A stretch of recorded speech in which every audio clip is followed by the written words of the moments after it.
And welcome back. And today we're talking to Suzanne Madron. Is that the name you're going Mm-hmm. for, Susie Madron? Okay, Yep. Suzanne Madron.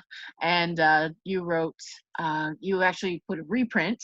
The story's called Sundogs in Not Just a Pretty Face, Women of Horror Volume 1. Yes. Yes. So let's talk about Sundogs. Okay. What would you like to know about Sundogs? Well, you originally published that on Amazon. That was more like a self-published thing. Yeah. Yes, that was originally included in Apocrypha of the Apocalypse, and the inspiration was a nightmare that I'd had, where it I was walking through this weird casino mall kind of thing, and it was burnt out, like that burnt house smell was everywhere.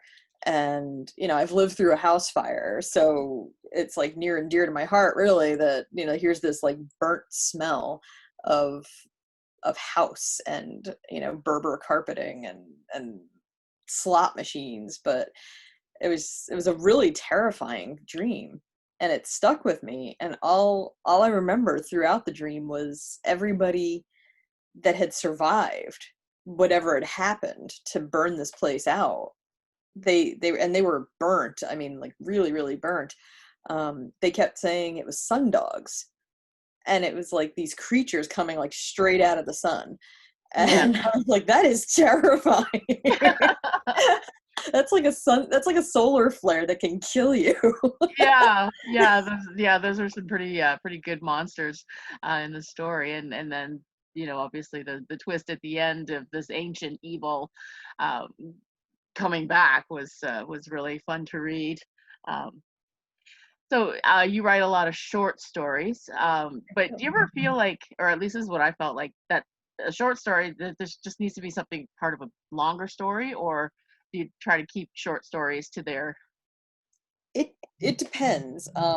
With Sundogs, that was it. That was the story. And the one character in there does make an appearance in other stories of mine. So it's always kind of weird to write short stories, because they're always a piece of a bigger thread out there somewhere. So for example, Kane and Sundogs does make an appearance in the Metatron mysteries when they go to Port Jervis, New York.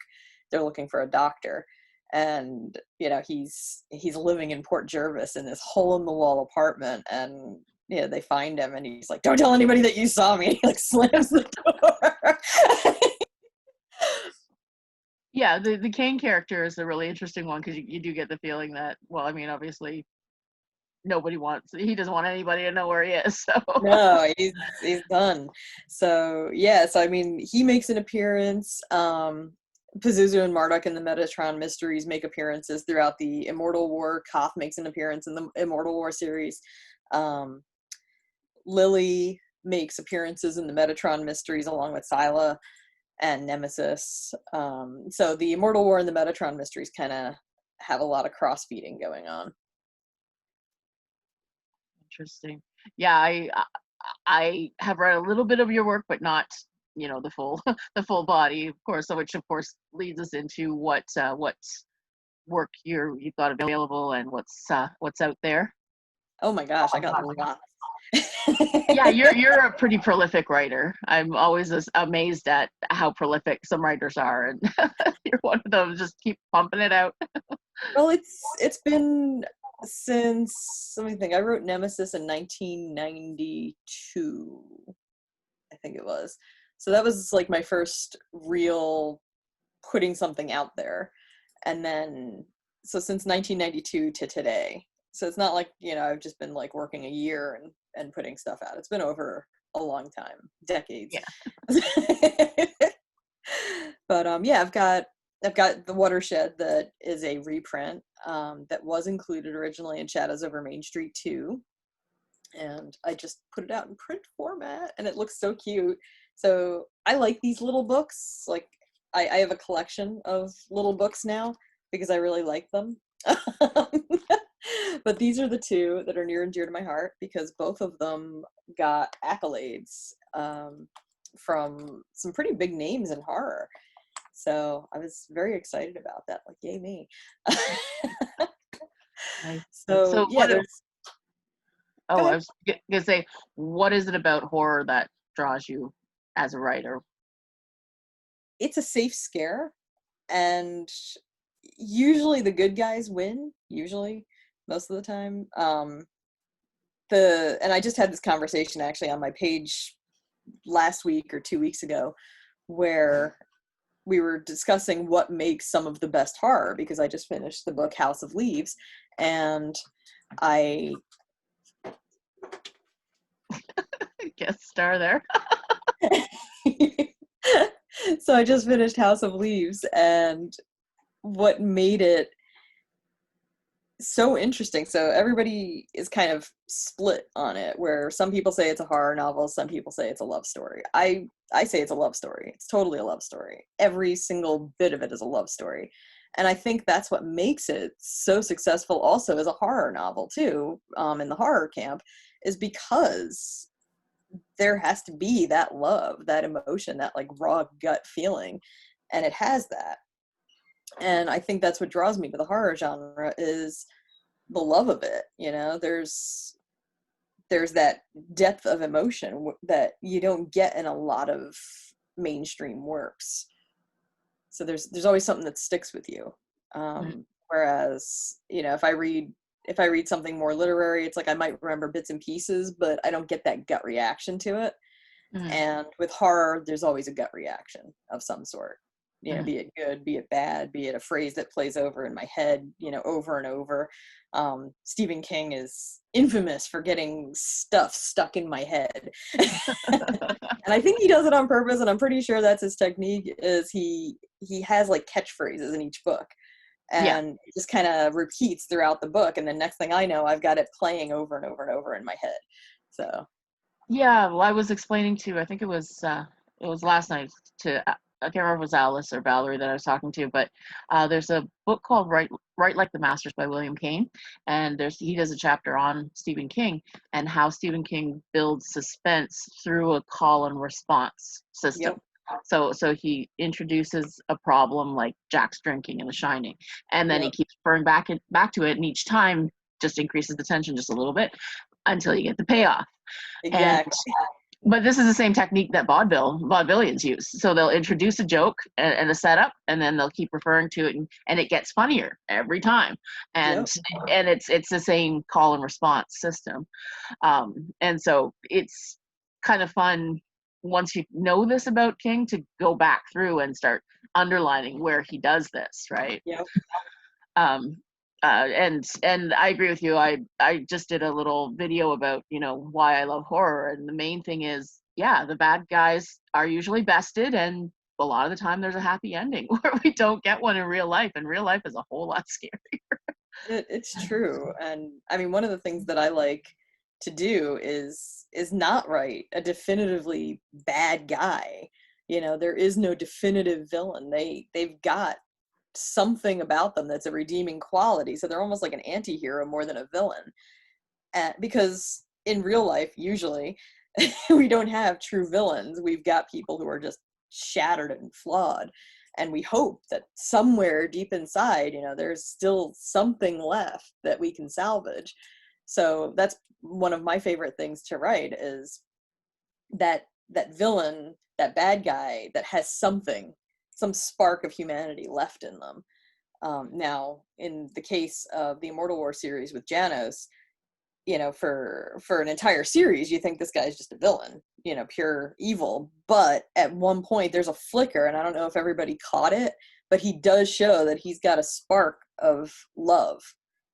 And as misguided and horrible as it is, there is a spark of love that is motivating him throughout all of it.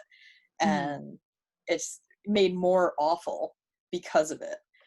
Mm-hmm. So Janus was one of my more difficult characters to write because I hated him so much.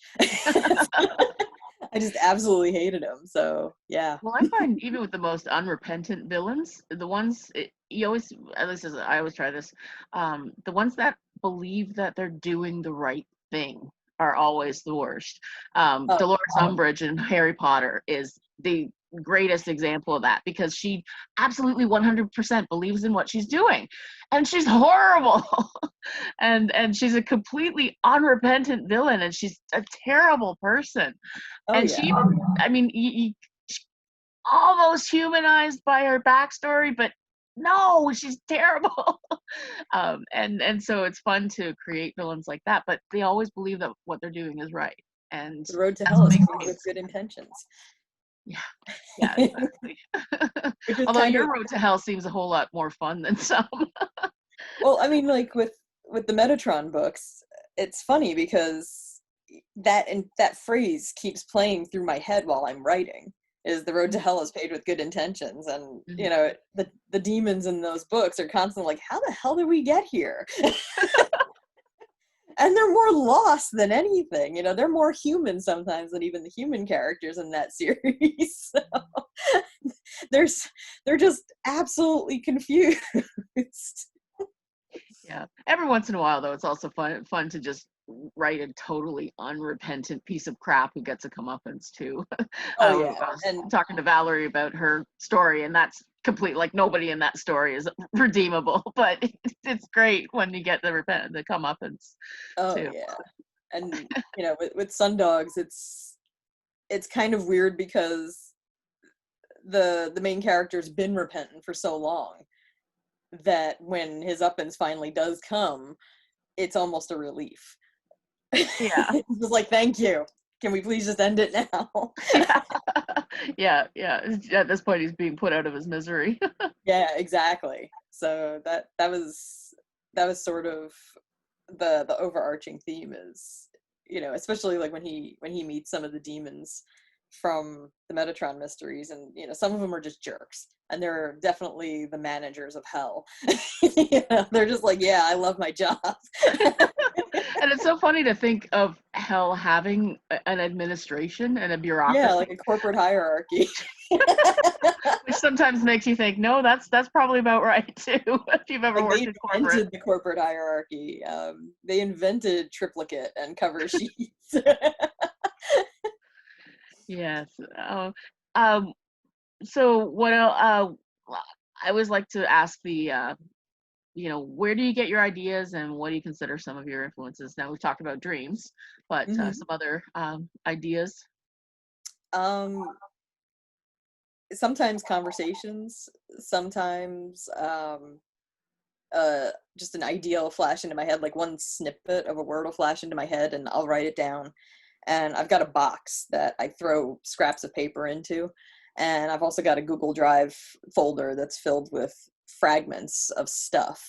And sometimes they just hang out there and float around in the ether, and sometimes I'll go digging through and just kind of look at stuff in an effort to clean up, and all of a sudden I'm like, oh, and then it'll finally click, and then I'm like, start writing scenes, or sometimes I'll have scenes that just play over in my head and I write them down, and then sometimes they'll just sit there, and sometimes it'll be a short story, sometimes it'll be an entire novel. The stories kind of carry me wherever. Yeah. As far as influences go, I would say Anne Radcliffe, Horace Walpole, Lovecraft, of course, Stephen King, of course, Edgar Allan Poe, definitely. Love all those guys, and I love Hitchcock. So, and I also love film noir and noir hard-boiled detective novels. Yeah. Yeah, they're so much fun to read and to recreate that feeling and that time. Yeah, I agree with you there. All right, we should probably wrap this up, because otherwise we'll just sit here and talk about horror all day, which I could do, but that makes these files Do it. gigantic. Totally do it. Did you have anything else you want to talk about, or anything you're working on? I'm currently working on a project with a woman in New Zealand to do serial stories for spinners. Oh, So nice. it's going to feature the three fates from the Immortal War. And the first story that I recorded to audio was A Thrice Spun Tale. And then there's going to be an entire series from kind of a spin-off, haha, of of the three spinners. And I'm currently writing a book of stories behind the stories. So, if people are really interested to find out, where I got my ideas, what were the inspirations, what was going through my head during the process of writing each story, I'm putting together an entire book of that. Cool. So it won't necessarily be horror. It might be horror, depending on your viewpoint, I guess. And as far as what's coming next, I don't really know. I don't know. Wherever the stories take me, that's where I'll go. Awesome. All right. So thanks for chatting with us today, and we'll talk to you soon. Okay, thanks for having me. Welcome. Bye now.